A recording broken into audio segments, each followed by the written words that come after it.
তো এই কাজটি করার জন্য আমরা যেটি করব সেটি হলো সর্বপ্রথম আমরা প্লে স্টোরে চলে যাব। আমার যেখানে প্লে স্টোর আমি সেখানে চলে যাচ্ছি। এই যে প্লে স্টোরে আমি ক্লিক করলাম।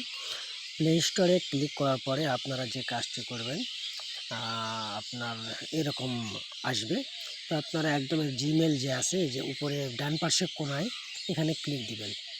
এখানে ক্লিক দেওয়ার পরে আপনার এরকম আসবে। তো নিচে দেখেন ম্যানেজ অ্যাপস অ্যান্ড ডিভাইস, এই যে এখানে ম্যানেজ অ্যাপস অ্যান্ড ডিভাইস এখানে ক্লিক করবেন। ক্লিক করার পরে ওভারভিউ এবং পাশে থাকবে ম্যানেজ। তো আপনারা ওভারভিউ থেকে আপনারা এখানে ম্যানেজে ক্লিক করবেন। ম্যানেজে ক্লিক করার পর দেখবেন ডিস ডিভাইস আপডেট অ্যাভেলেবেলস আছে। এখান থেকে আপনারা ডিস ডিভাইস এই যে তীরে ক্লিক করলে এখান থেকে আপনারা নট ইনস্টলড এখানে ক্লিক করবেন। এখানে ক্লিক করলে আপনারা দেখতে পাবেন এ যাবৎ আপনারা যতগুলো অ্যাপস ইনস্টল করেছেন এবং আনইনস্টল করেছেন সবগুলো শো করবে। তো আপনারা এখান থেকে আমার প্রায় 30-40টা মতো ছিল, এগুলো আমি ডিলিট করছি, শুধু ভিডিওটি তৈরি করার জন্য একটা রেখে দিছি।